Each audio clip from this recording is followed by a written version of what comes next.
मूढः प्रचोदयात्।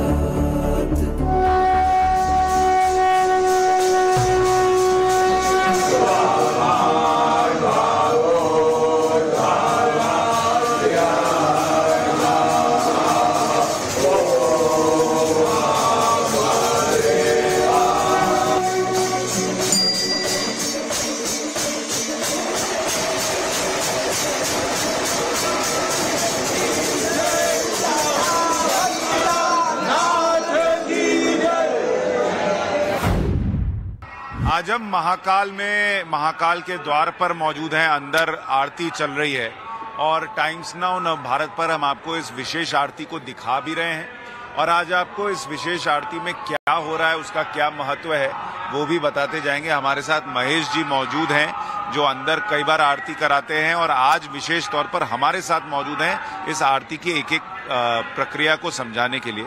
पुजारी जी, पहले ये बताइए, पहले तो आपका बहुत स्वागत है टाइम्स नाउ नव भारत पर। हमारे दर्शकों के लिए उन्होंने कई बार हो सकता है देखी होगी आरती, लेकिन आरती की जो एक एक प्रक्रिया उसका क्या महत्व है और क्या अभी श्रृंगार चल रहा है, लेकिन उसके पहले क्या हुआ? ये महाकालेश्वर भगवान के ज्योतिर्लिंग का मंदिर है और यहाँ की एक परंपरा है। ये जो मंगला आरती है इसको बोलते हैं मंगला आरती। मंगला आरती, लेकिन कारण ये हो गया है कि जो यहाँ भगवान को भस्म स्नान होता है, भस्म स्नान कराने के कारण ये धीरे धीरे इसका नाम जो मंगला आरती का भस्म आरती के नाम से जानी जाने लगी। पूरे देश और विदेश में ये प्रख्यात है कि ये भस्म आरती के नाम से इसको लोग जानते हैं और इसी को देखने के लिए, भस्म स्नान और आरती को देखने के लिए दूर दराज से यहाँ भक्तगण आते हैं। यहाँ की जो परंपरा है वो दो परंपरा है। यहाँ जो भस्म जो स्नान कराएंगे वो संत समाज रहता है और जो आरती पूजा सेवा और जो द्वार खोलने का काम है वो पुजारी वर्ग करता है। पुजारी दो पुजारी परिवार है, एक को खुटपाती परिवार बोलते हैं और एक को जनोपाती परिवार बोलते हैं। वर्तमान में जो अभी आरती कर रहे हैं पुजारी वो खुटपाती से संबंधित पुजारी हैं, वो पूरी सेवा कर रहे हैं। सुबह 3:45 और 4 के बीच में भगवान महाकालेश्वर के जो द्वार है, चांदी द्वार है, वो चांदी के द्वार का जो लॉक होता है, ताला होता है, वहाँ की जो डोली होती है उस डोलियों को पूरा साफ करके शुद्ध करके वीरभद्र जो होते हैं, वीरभद्र से आज्ञा लेकर, वहाँ वीरभद्र की प्रतिमा है, उसे आज्ञा लेकर मंदिर का ताला खोल के प्रवेश किया जाता है। अच्छा पुजारी जी, उस प्रक्रिया को थोड़ा सा रोक के अभी जो चल रहा है पहले उस पर आ जाता है। ये क्या हो रहा है? ये भगवान का चंदन से श्रृंगार है और ये रजत मुकुट है जो सामने चेहरा है भगवान का, ये अब साकार रूप हो गया। अभी आप देख रहे थे ये निराकार रूप था, शिवलिंग के रूप में अभी प्रतिमा दिख रही थी। अब ये निराकार की जगह साकार रूप, साकार में भगवान का त्रिपुंड है, आंखें हैं, नासिका है, भगवान के मुख है, भगवान का चंद्र है और उसके ऊपर नाग बना हुआ है। ये पूरा एक उनका मुखार बिंद है, उस मुखार बिंद को इस पे धारण करा दिया है। ये चांदी का बना हुआ है और ये इसको जब भी भगवान का विशेष श्रृंगार विशेष दिन होता है इसको लगाते हैं। कल पौर्णमासी का विशेष दिन है और आज 14 से, और कल से यहाँ की जो दिनचर्या भी बदलती है, इस कारण से आज इसको लगा के श्रृंगारित किया है। तो साकार स्वरूप दर्शन है। अब बगल में जो लगा रहे हैं वो क्या है? वो भांग है। ये भांग इसलिए लगाई जा रही है कि जो ये जो रजत जो मुकुट लगाया ये भगवान के ऊपर से खसके ना गिरे नहीं, इसलिए उसको भांग के ऊपर इसको चिपकाया जा रहा है और जो एक पीछे जो यज्ञोपवीत होती है उससे उसको बंधन को बांध दिया। तो ये श्रृंगार जो है पूरी आरती के समय ऐसे ही रहेगा। तो भांग को ही क्यों चुना? वो शिव, देखिए भांग शिव जी की बहुत प्रिय है और जो भांग है और भांग के अलावा और भी जो वस्तु है जितनी भी नशे से संबंधित होती है, ये एक विशेष औषधि भी होती है। इसका यदि औषधि के स्वरूप में कोई उपयोग करता है तो उसके कई पीड़ा रोग ये वगैरह जो होते हैं सब दूर होते हैं। जैसे आंकड़ा है, जैसे धतूरा है, इनकी जो औषधियाँ बनती है ये सब भगवान शिव को प्रिय है, इसलिए शिव के पास में ये चीजें ज्यादा है। अच्छा ये बताइए, ये जो अभी हम साकार रूप देख रहे हैं महाकाल का और उसमें बीच में चांदी का पूरा हिस्सा लगाया गया, ये शुरू से ऐसा ही था या अब जाकर ये हुआ है? पहले कैसा होता? नहीं, पहले भी चंदन का श्रृंगार, तो यहाँ का जो परंपरा है वो चंदन का श्रृंगार, अबीर गुलाल कंकु का उसका उपयोग होता है साथ में चंदन के श्रृंगार के साथ भांग का भी उपयोग होता है, उसका भी श्रृंगार होता है। भांग के श्रृंगार में मेवा भी लगाया जाता है, कई बार जैसे जो अपना ड्राई फ्रूट होते हैं उससे भी श्रृंगारित करते हैं। अब हम देख रहे हैं थाली में ड्राई फ्रूट, ये ड्राई फ्रूट, तो ये अभी ड्राई फ्रूट भी लगा के उसमें और सुंदरता आ जाए, इस चेहरे में भगवान के जो साकार स्वरूप है उसमें और सुंदरता लगे। जो यहाँ भक्त बैठे हैं, जो आरती का दर्शन, उनको ये श्रृंगार इतना सुंदर और दिव्य लगे कि ऐसा लगे कि भगवान भोलेनाथ स्वयं यहाँ महाकाल के इस प्रांगण में विराजित हैं। और ये लोग, ये जो महाकाल का वन है, ये ऐसा लगने लगे कि हम कैलाश पर्वत पर ही भगवान के साक्षात दर्शन करें। अच्छा पुजारी जी, ये भी बताइए, अब देख रहे हैं हम काजू लगाए जा रहे हैं, बादाम भी लगाया जा रहा है। हाँ, सभी मेवे का सभी तरीका का उपयोग होता है। ये भी शिव जी के पसंदीदा, ये सब देखिए, ये सब तो भगवान की प्रिय चीज होती है। भगवान को जितने भी जैसे ड्राई फ्रूट है, फल है और मावा की मठई है, अन्य वस्तुएं, ये सब एक प्रकार के भाव हैं। ये भाव हमारे होते हैं। भगवान को तो जो है वो तो भक्ति प्रिय है, इन चीजों से तो वो दूर है। भक्ति सबसे ज्यादा प्रिय है। जो भक्त भक्ति करता है उसे सर्वस्व दे देते हैं। लेकिन ये चातक के और भक्तों के भाव होते हैं कि जिस तरीके से हम जिस चीज का उपयोग करते हैं, हमारे जीवन में जैसे उपयोग होता है, वो भगवान को भी हम अर्पण करें, भगवान को भी श्रृंगारित करें। तो भगवान भी जितने सुंदर हमारा परिवार होता है, उतना ही सुंदर भगवान भी दिखे और उतना ही सुंदर परिवार उनका भी दिखे। ये एक भाव है अपना। अच्छा, इससे पहले अभी तो हम देख रहे हैं कि वहाँ पर ड्राई फ्रूट्स लगाए जा रहे हैं और अगली प्रक्रिया है। उससे पहले हमारे दर्शकों के लिए ये भी बताइए, दक्षिण मुखी ज्योतिर्लिंग है यहाँ पर, जो कि अपने आप में अनूठे हैं, उनका उसका क्या महत्व है, वो क्या वजह है? कारण होता है कि जितने भी ज्योतिर्लिंग है और 11 ज्योतिर्लिंग है, वो सबका जो है वो पूर्व की तरफ मुख है। पूर्व दिशा जो होती है हमारी पवित्र दिशा मानी जाती है, और दक्षिण दिशा जो होती है वो काल की दिशा है। और काल की तरफ हर आदमी डरता है, इसलिए डरता है कि वो मृत्यु का भय होता है, उसे घटना दुर्घटना का भय होता है। इसलिए कोई भी कार्य अपन देखते हैं, करते हैं, या तो उत्तर दिशा या पूर्व दिशा। और भगवान के मुख भी ज्यादा से ज्यादा केवल एक हनुमान जी और भगवान शिव जो महाकाल है, यही दो देवता हैं, वो दक्षिण की तरफ रहते हैं, उनका मुख। हनुमान जी भी है तो काल को बस में रखते हैं, और महाकाल, ये कालों के काल महाकाल कहलाए हैं। काल पे इनका नियंत्रण है, और नियंत्रण होने के कारण ही भगवान का मुख दक्षिण की ओर। पुजारी जी, एक चीज और बताइए, आप इतने साल से यहाँ पर हैं और पूजा भी करा रहे हैं, आरती करा रहे हैं, सब कुछ कर रहे हैं, आपने, क्योंकि हम कहते हैं कि बहुत ही जागृत ज्योतिर्लिंग है, आपने इसको महसूस किया है? कोई ऐसी घटना, कोई बात आपको याद है? मैंने तो कई मर्तबा महसूस किया है कि महाकाल वो है कि यदि उनके सामने दिल से कोई भी मान मन्नत कर ली जाए तो वो पूर्ण हुई है। और हम तो स्वयं उदाहरण है। हमें तो आज उस महाकाल पे इतना विश्वास है कि यहाँ का जो पुजारी वर्ग यदि कुछ कह दे किसी भक्त को, क्योंकि दिन भर में एक बार जिह्वा फलित होती है, लेकिन हम तो 24 घंटे भगवान के समक्ष रहते हैं, अनेकों बार उसका नाम लेके यदि कुछ कह देते हैं तो उसका फल की प्राप्ति होती है। ये जीवन के अनुभव है।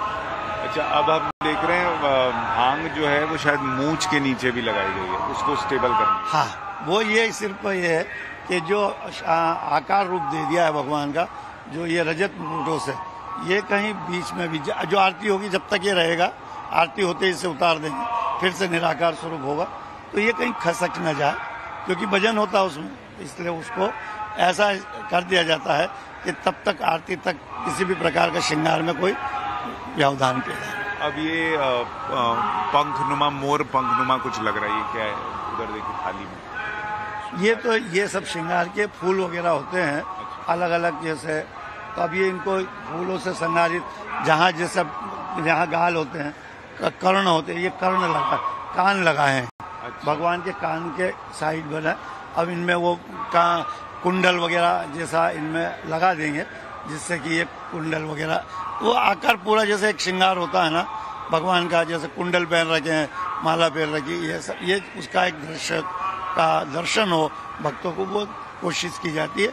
पुजारी ये भी भाव से होता है, जैसा वो जो पुजारी वहाँ जो सेवा दे रहे हैं, जैसे जैसे मन में उनको लगेगा कि ये मुझे चीज यहाँ लगाना, इससे श्रृंगार अच्छा लगेगा, वो लगाता जाता। अच्छा, ये भी बताइए पुजारी जी कि जैसे अभी जो पुजारी श्रृंगार करा रहे हैं इनकी भी उम्र बहुत ज्यादा नहीं लग रही मुझे, तो ये प्रक्रिया कैसे तय होती है? कब अब ये आपको जिम्मेदारी सौंपी जाएगी कि आप श्रृंगार कर सकते? ये परंपरा है। अच्छा, हमारे इसमें ये देखिए जैसे होता है ना, बचपन से हम लोग इनको बच्चों को लाते हैं। अच्छा, हाँ, बचपन से मैं खुद स्वयं यहाँ 10 साल की उम्र में पिताजी की उंगली पकड़ के आने लगा हूँ और आके मैंने यहाँ की सेवा शुरू की है। और उसके बाद में जैसे ये भी है, अब ये भी हमारे साथ आते थे। ये बालक है, छोटे भैया का बालक है, तो ये हमारे साथ, हम इनको घर से लेके उठा के लाते हैं और इनको ये चीज़ें सिखाते हैं। और इसके साथ इनको जो मंत्र होते हैं हमारे, जो यहाँ के मंत्र हैं वेद के, पुराण के, वो मंत्रों का भी इनको गुरुकुल के अंदर अध्ययन कराते हैं और फिर इनको सारी सेवा की प्रक्रिया बताई जाती है कि इस ढंग से ये अपने यहाँ की परंपरा है, इस ढंग से यहाँ की पूजा है, इस ढंग से ये पूजा सेवा आपको करना। फिर ये दोनों होता है। कल जब मेरी सेवा खुद पाती जो है वो समाप्त होगी तो जनोई पाती वाला पुजारी, कल से उनको हम चाबी सुपुर्द कर देंगे। कल से वो आएंगे, उनका परिवार आएगा और हम लोग आपस में, ये हमारे पूर्वज वो ही ये व्यवस्था बना के गए हैं।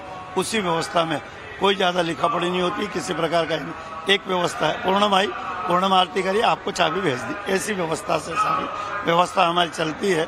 तो इसमें किसी भी प्रकार की कोई व्यवधान नहीं होता है। स्वतः ही पुजारी परिवार अपना उसमें सेवा में आ जाते हैं। अब क्या हो रहा है पुजारी जी, एक बार देखिए, थोड़ी सी जगह दीजिए पुजारी जी। मतलब ये श्रृंगार पूरा हो गया है और श्रृंगार करके अब इसमें जो इसकी आरती का, जो मंगला आरती का नाम जो भस्म आरती पड़ा है, अब भगवान का मुख जो है सामने जो श्रृंगार है, इसको ढक देंगे कपड़े से और कपड़े से ढक कर इसके ऊपर अब भस्म चढ़ाई जाएगी। एक साधु समाज चढ़ाता है अखाड़ा की तरफ से। अब वो भस्म स्नान होंगे।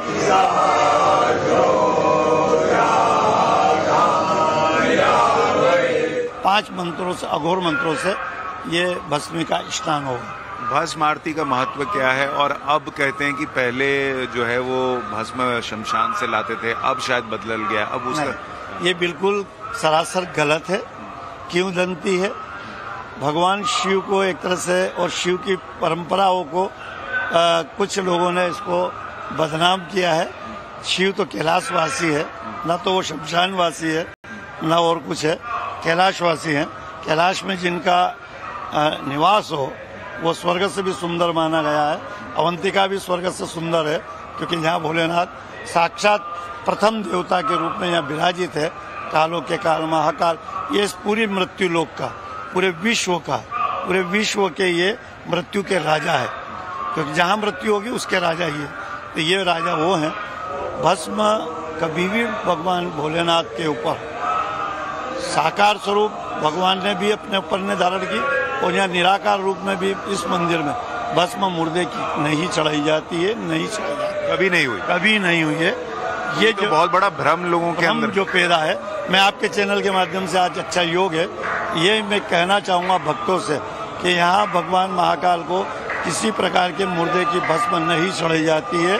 केवल यहाँ शुद्ध कंडे होते हैं, उसकी 5 कंडों की भस्म बनाई जाती है और वही मंत्रों से चढ़ाई जाती है। ये जरूर है कि ये भस्म चढ़ाने का जो विधान चला, ये चला है सती प्रथा से। जो सती थी इनकी पत्नी, और उसने अपने शरीर को हवन कुंड के अंदर समाप्त कर लिया था। और जब वो भस्म हो गई थी और भगवान उसके विरह में क्रोधित हो गए थे और उन्होंने दक्ष के पूरे साम्राज्य को शमशान बना दिया था, उनकी गर्दन भी काट दी थी और अन्य सारी व्यवस्थाएं वहाँ पे तहस नहस हो गई थी।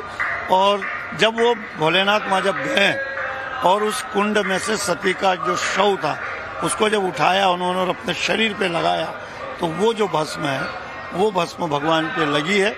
इसलिए भस्म प्रतीकात्मक भगवान पे चढ़ाई जाती। जब क्रोध में थे और जब सती को उठा के वो जो भस्म उनके शरीर पे आई, तब उनका क्रोध शांत हुआ।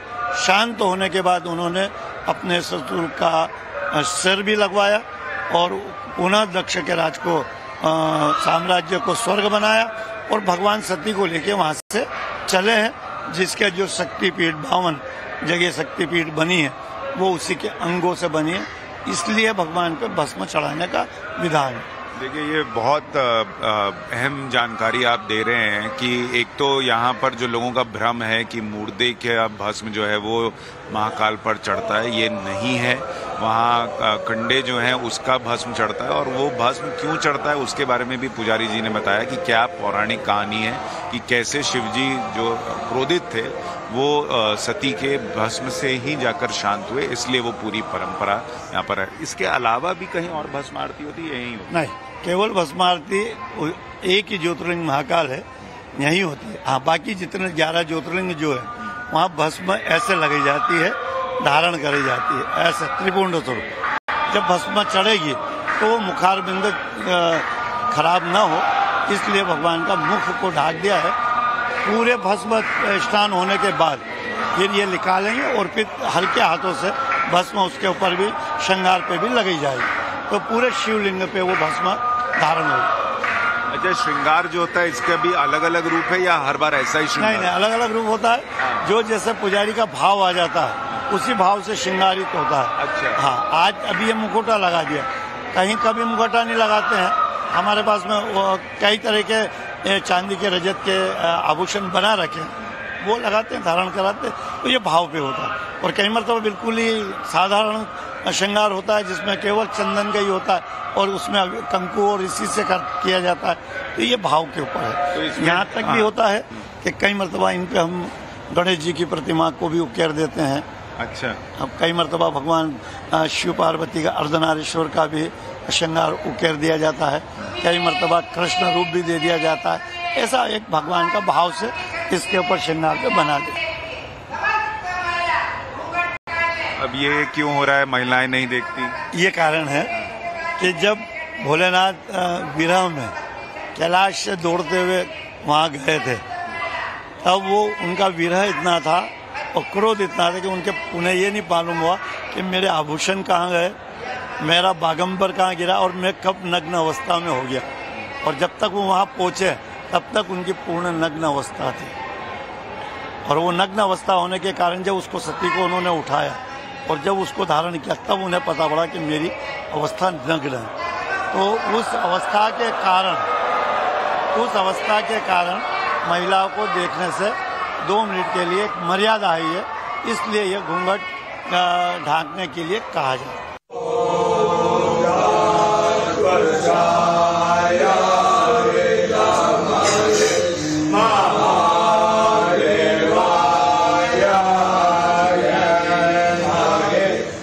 अभी आप देख रहे हैं ये भस्म आरती चल रही है, और ये भस्म जो है वो अघोर जो है वो उसमें अघोर मंत्र के साथ जो है वो उसको किया जा रहा है। अच्छा, ये भी बताइए, बीच में जैसे एक आपने भ्रम तोड़ दिया कि भाई ये मुर्दे का भस्म नहीं होता। दूसरा एक ये था कि कहा ये भी गया कि भस्म आरती से जो आकार है वो उसकी क्षति हो रही थी, ऐसा भी हुआ है क्या?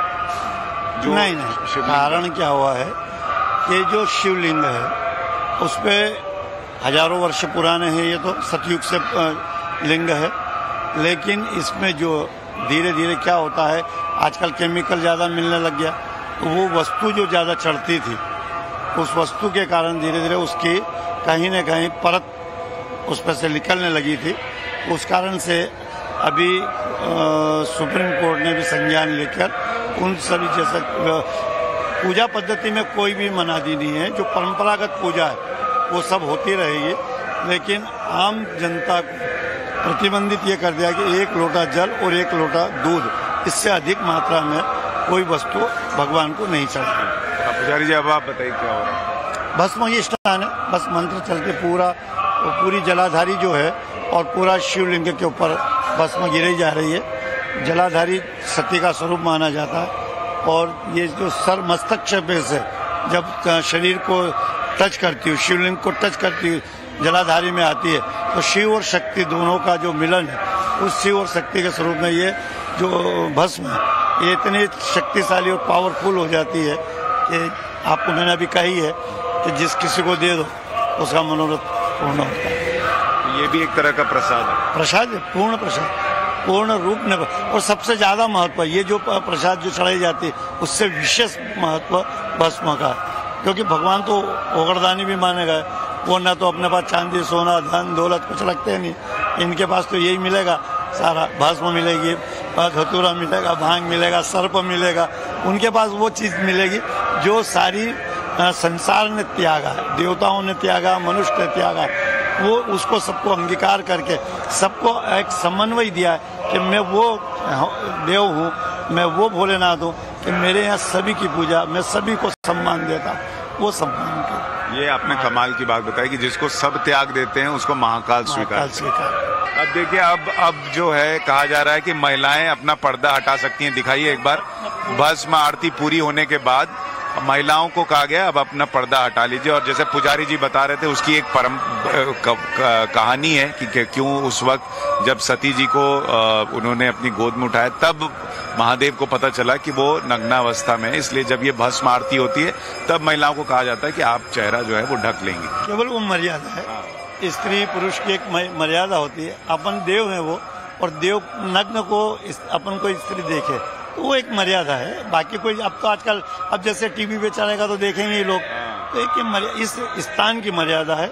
इस स्थान पे यदि हम बैठे हैं तो उस मर्यादा का हम पालन करें। जैसे गर्भगृह में हमें जाना है तो एक तो लांग लगा ली जाती है। पुजारी जी अब ये क्या बनाया? अब ये भगवान के ऊपर मुकुट धारण करा दिया है, इसी के साथ मुंडमाल का धारण कराएंगे। एक सर्प के कर्ण है, क्योंकि सर्प इनका आभूषण है, ये सर्प कर्ण है, ये मुंडमाल है।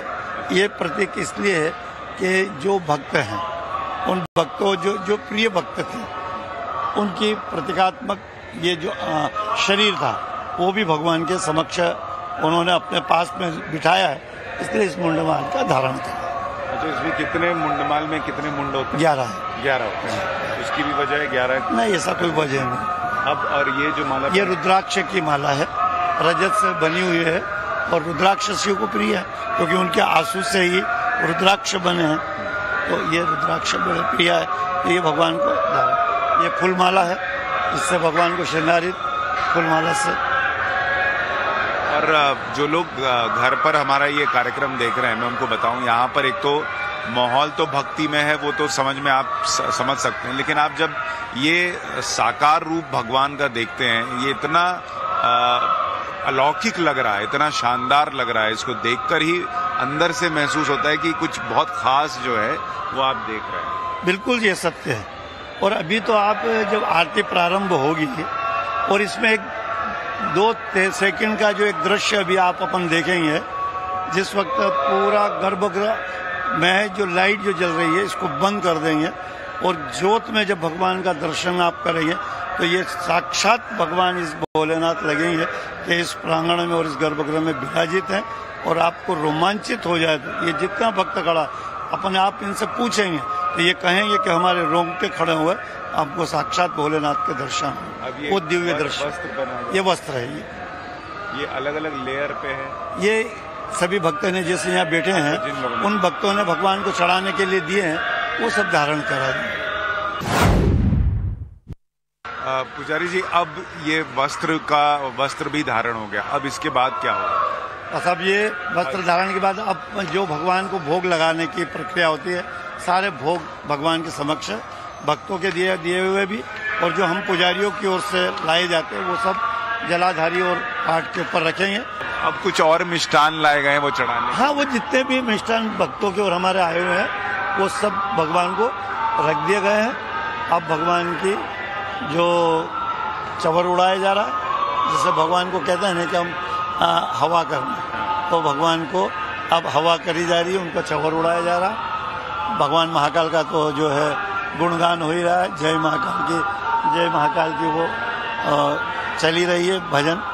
अब आरती शुरू हुई। अच्छा पुजारी जी, आरती शुरू हो उससे पहले इस ज्योतिर्लिंग का जो इतिहास है, मैं चाहूंगा थोड़ा आप वो भी बताएं कि कैसे हम ज्ञानवापी की, चूंकि आजकल बहुत चर्चा हुई तो लोगों को पता चला कि कैसे औरंगजेब ने तोड़ा, तहस नहस किया, लेकिन इसका इतिहास कैसे?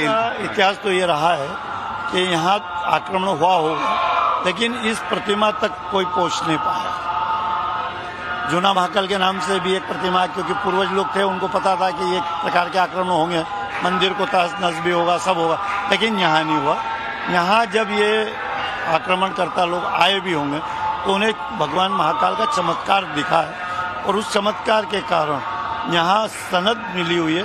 जो आप अखंड ज्योत देखते हैं ये औरंगजेब की तरफ से भी रही है कि 5 के सेर, ऐसा उसमें लिखा हुआ है, 5 सेर घी और 5 सेर भगवान का तेल दीपक ज्योत के लिए मेरी ओर से मेरे राज्य से दूंगा कि मैं इनको नमन करता हूँ। ये बादशाह हैं, राजा हैं, इन्होंने मुझे चमत्कार यहाँ दिखाया, इसलिए इस स्थान को। तो ये औरंगजेब ने किया है? हाँ, है ना। उस औरंगजेब ने जिसने वहाँ काशी में तोड़ दिया, उसने यहाँ पर कहा कि मैं घी दूंगा और हाँ, उसकी है ना, प्रमाण है इसका लिखा हुआ है। तो ये तो बहुत कमाल का किस्सा आप बता रहे हैं। इसके बाद जितने भी 1464 के अंदर जितने बादशाह हुए, उनके बाद जो बादशाह हुए उन्होंने भी सनदें दी हैं हमें, हमारे पास है बादशाहों की सनद, राजाओं की सनद है, उसमें कहीं न सब के ये चमत्कारी स्थान रहा, क्योंकि वहाँ कल बंद था और चमत्कार तो है ही भोलेनाथ का।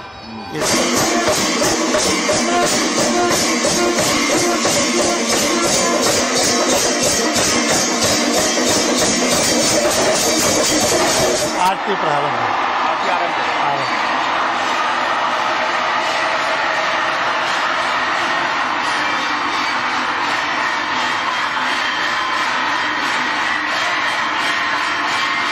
ऐसे कई किस्से होते हैं, भक्त तो बहुत है, लेकिन उसमें 2-4 ही भक्त होते हैं जो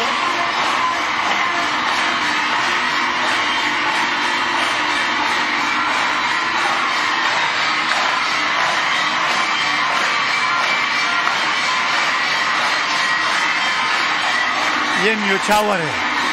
जैसे अपन किसी भी बड़े बूढ़े कोई कार्यक्रम घर में होता है, उनके ऊपर न्योछावर उतार के अपन किसी को देते हैं, डोली को देते हैं, नावन को देते हैं, जो भी है। ये जो न्योछावर है ये पुजारी भगवान पे उतार रहे हैं और ये न्योछावर पुजारी लेगा, ये न्योछावर पुजारी लेगा। हम उसके जो भी हैं, नौकर हैं, चाकर हैं, उसके हैं, तो वो न्योछावर से हमारी गृहस्थी चलती है। हाँ, ये पुष्प अर्पण करके अब प्रणाम करके आरती प्रारंभ हो गई। पंच आरती है, उसके बाद 7 आरती, जो 5 नीचे है, 2 ऊपर है, तो 7 आरती बना के बना।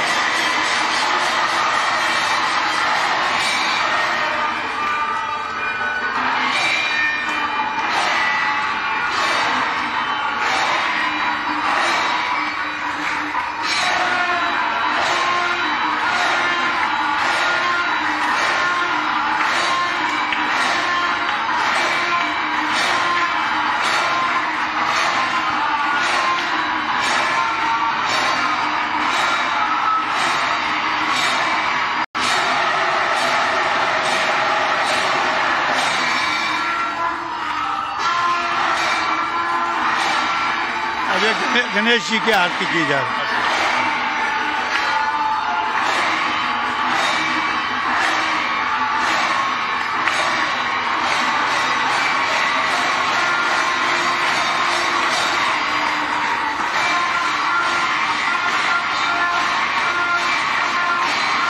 सामने माता है उनकी आरती, और पुनः फिर भगवान 5 बार होगी। गणेश जी, पार्वती, कार्तिक और नंदी, इतने हो गए। 4-5 बार भगवान महाकाल की। जैसे गर्भगृह में लाइट नहीं होती है, अपने इधर मालवा में तो इनमें हो गई है, तो वो इसी का ही स्वरूप होता है कि आज भी वहाँ सारे मंदिर ज्योत में ही दर्शन होते हैं प्रभु। तो ये 1-2 मिनट का अपन रखते हैं कि प्राचीन परंपरा अभी जीवित, उन प्राचीन परंपराओं को समाप्त नहीं किया, ये परंपरा में ही लिया है।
आरती समाप्त हो गई।